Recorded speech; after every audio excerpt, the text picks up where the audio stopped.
Picture this. Athens, 432 BCE, the most powerful empire on earth.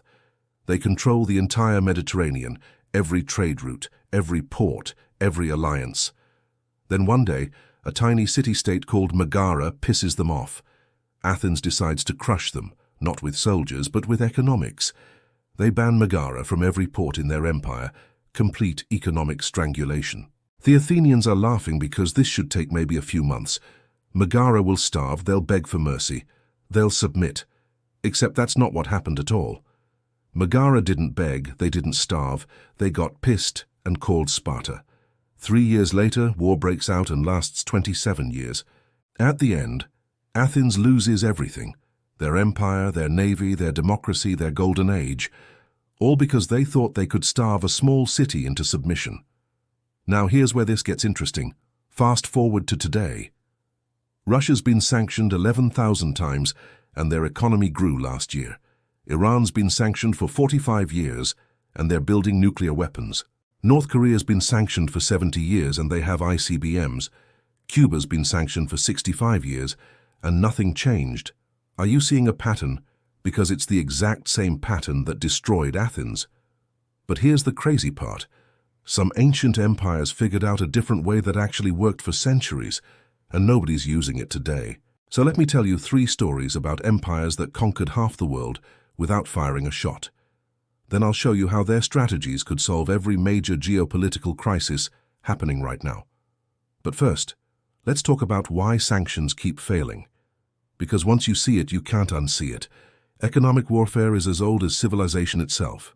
Ancient empires didn't have sanctions or SWIFT systems, but they had naval blockades, trade embargoes, and resource denial. Same weapon, different era, and we have 2,500 years of evidence showing what works and what doesn't. The empires that used inclusion, integrating enemies into their economic systems, lasted for centuries. The Persians, the Phoenicians, the Mongols all understood this. The empires that used exclusion, cutting off enemies from trade and prosperity, accelerated their own decline. Athens, late Rome, and arguably the modern West, all made this mistake. There's a pattern that keeps repeating throughout history. Economic isolation doesn't weaken your enemies, it strengthens them. This isn't about morality or right and wrong, this is about what actually works. And if you care about preventing World War III, or solving the Iran crisis, or avoiding endless stalemates, you need to understand this. Here's what most people don't know about Athens and the Megarian Decree. Athens controlled something called the Delian League. Think of it like NATO with over 150 city-states. They had the strongest navy in history. Nobody could challenge them at sea. So when Megara sided against them in some border dispute, Athens had a choice: invade with soldiers or use economic power. They chose economics because it seemed smarter. No casualties, no expensive war. Just cut them off and let hunger do the work. The Megarian Decree passed, and Megara was banned from every port, every market, every grain shipment. It was supposed to be brilliant, but they miscalculated badly. See, Megara didn't just sit there and starve, they had options Athens hadn't considered. First, they started trading through back channels, black markets, and smuggling routes. Then they reached out to other cities that hated Athens, and finally, they went to Sparta, Athens' rival.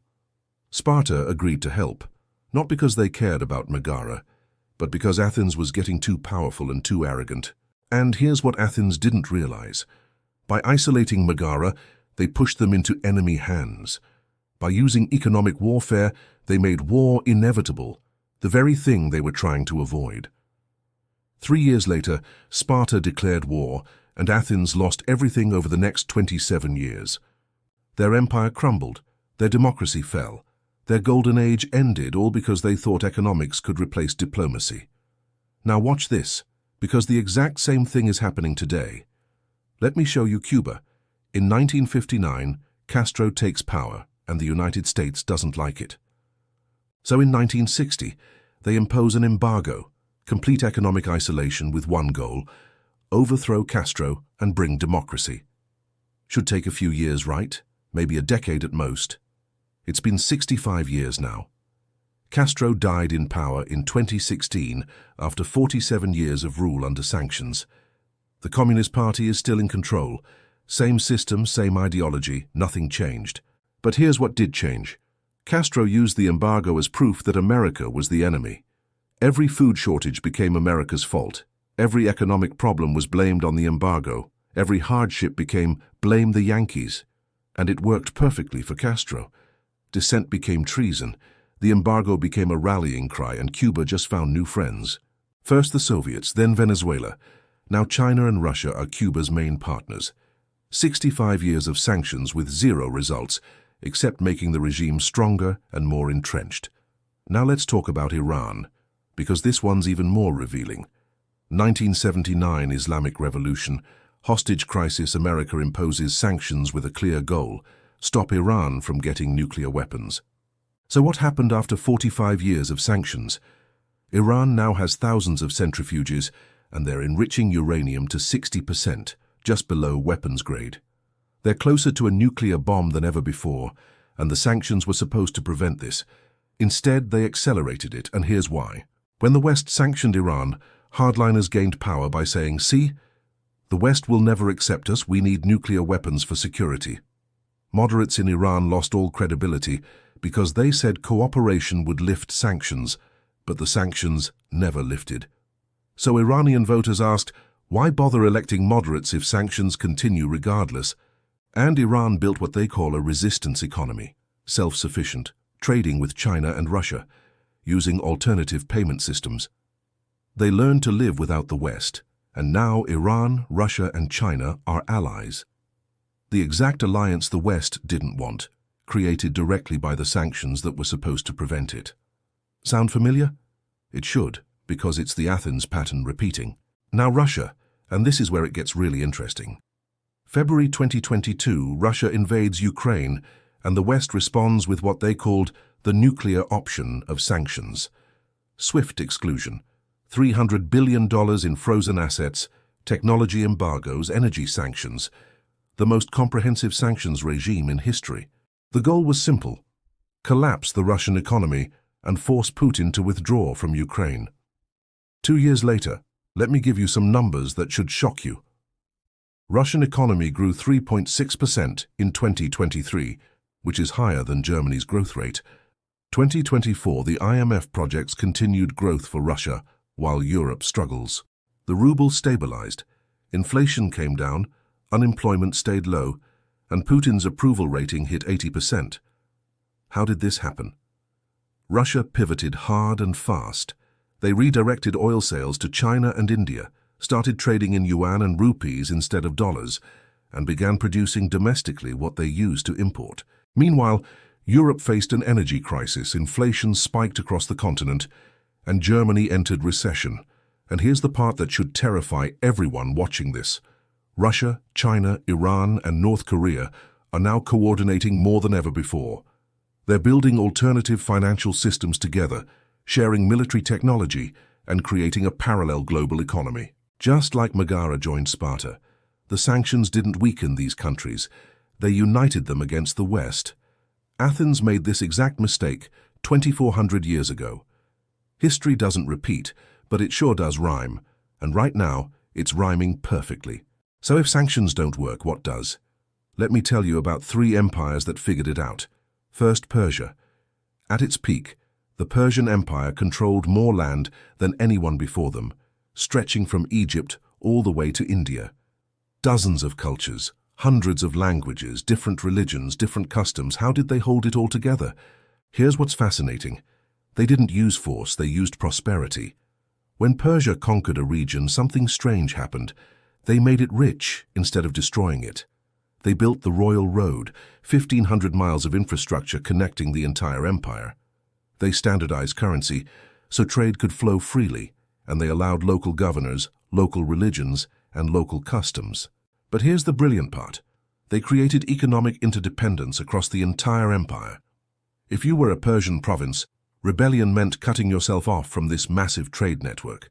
You'd lose access to goods, markets, and prosperity, so staying in the empire was more profitable than leaving it. So provinces didn't rebel, not because they were forced, but because it didn't make economic sense. The Persians understood something profound. Make people dependent on you through prosperity, and loyalty becomes rational self-interest.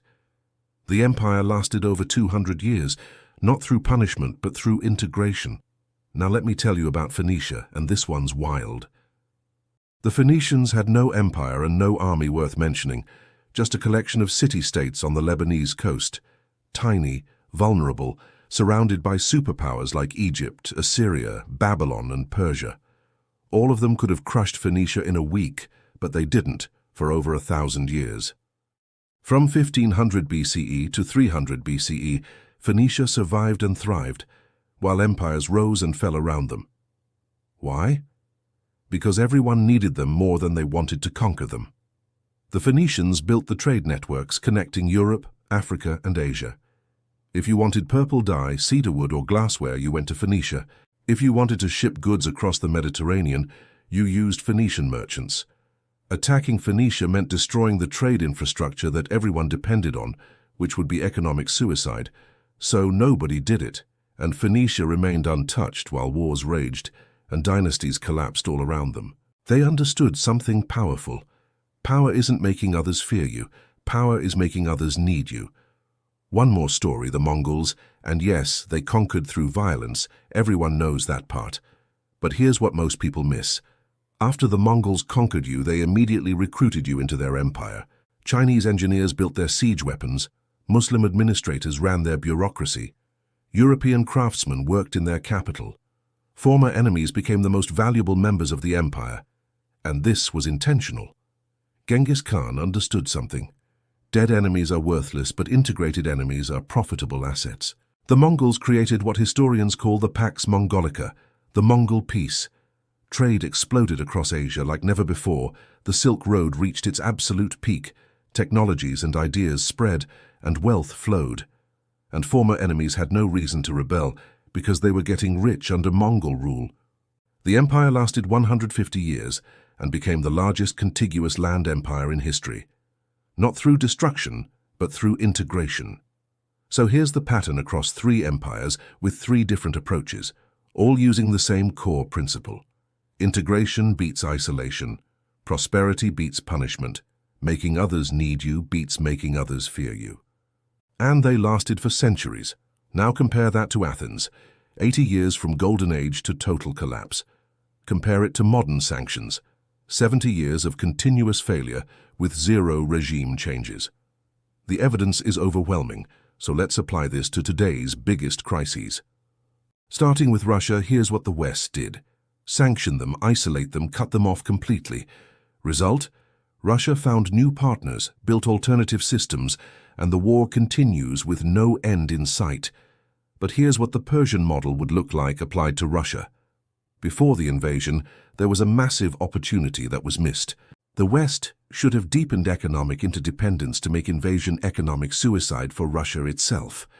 Make Russia so dependent on Western markets, technology, and investment that starting a war means crashing their own economy.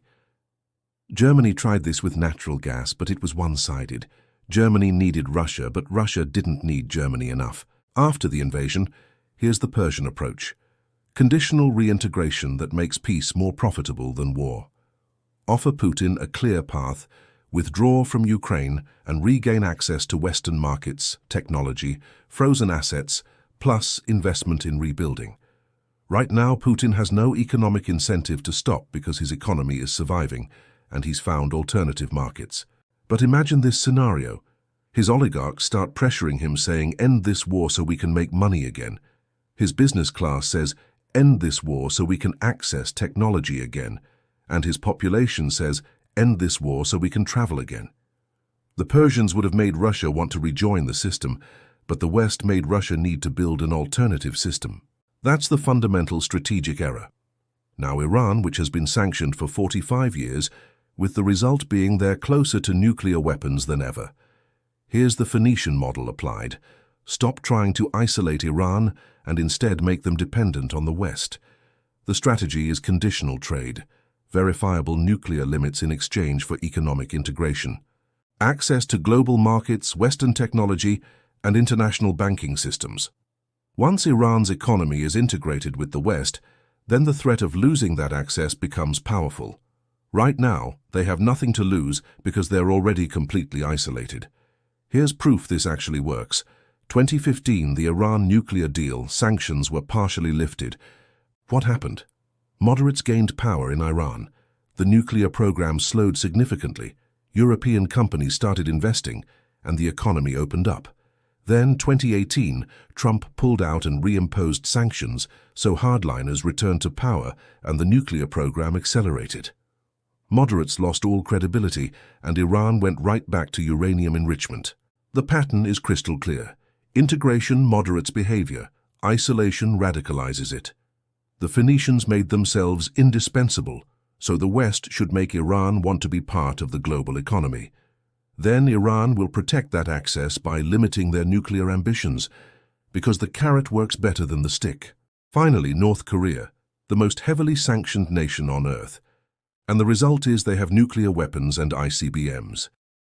Here's the Mongol approach. Stop demanding regime change, because Kim Jong-un will never surrender power, ever. Instead, offer integration while keeping him in power.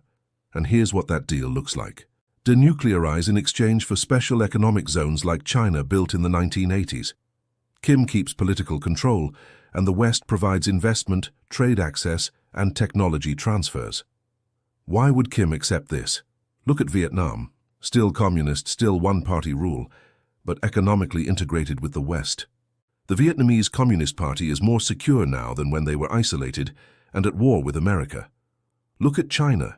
Deng opened the economy in 1978 without giving up Communist Party control. Result? China became an economic superpower, and the party is stronger than ever before. Kim wants two things: regime security and prosperity for his elites, and the West can provide both. In exchange for denuclearization, everyone wins. The Mongols understood this. You don't destroy your enemy, you just give them a better option than fighting you. Now I know what you're thinking. This sounds insane, rewarding dictators and trading with human rights violators. Let me address the objections, starting with, you're rewarding bad behavior. Am I, though? Sanctions haven't stopped bad behavior for 60 years. Iran still enriches uranium. North Korea still builds missiles. Russia still occupies Ukraine. So, what's actually being accomplished? So what's the goal here? Moral satisfaction or actually changing behavior? Ancient empires chose pragmatism over righteousness every single time. The Persians didn't care about good versus bad. They cared about stable versus unstable, profitable versus unprofitable. Here's the real question. Would you rather feel righteous while nuclear weapons proliferate, or actually prevent proliferation through strategic engagement? Second objection. We can't trade with dictators. But the West already trades with dictators constantly. Saudi Arabia, Egypt, Vietnam, Kazakhstan, UAE, all authoritarian, all trading partners. So the moral argument is selective at best and hypocritical at worst. But here's the deeper point that matters more. Sanctions don't improve human rights. They actually make them worse. When a country is isolated and struggling economically, authoritarian leaders tighten control and blame foreign enemies for everything. When a country is prosperous and integrated, a middle class emerges that demands reforms and political change. South Korea was a brutal dictatorship in the 1970s, but economic boom through trade led directly to democracy in the 80s. Taiwan, same exact story. Authoritarian under Chiang Kai-shek, then economic prosperity, then democratic reforms followed. Integration doesn't guarantee democracy, but it creates the conditions where reform becomes possible. Isolation guarantees the opposite: entrenched authoritarianism with no path to change. Third objection, and this is the real one: national security concerns. This is valid and needs to be taken seriously.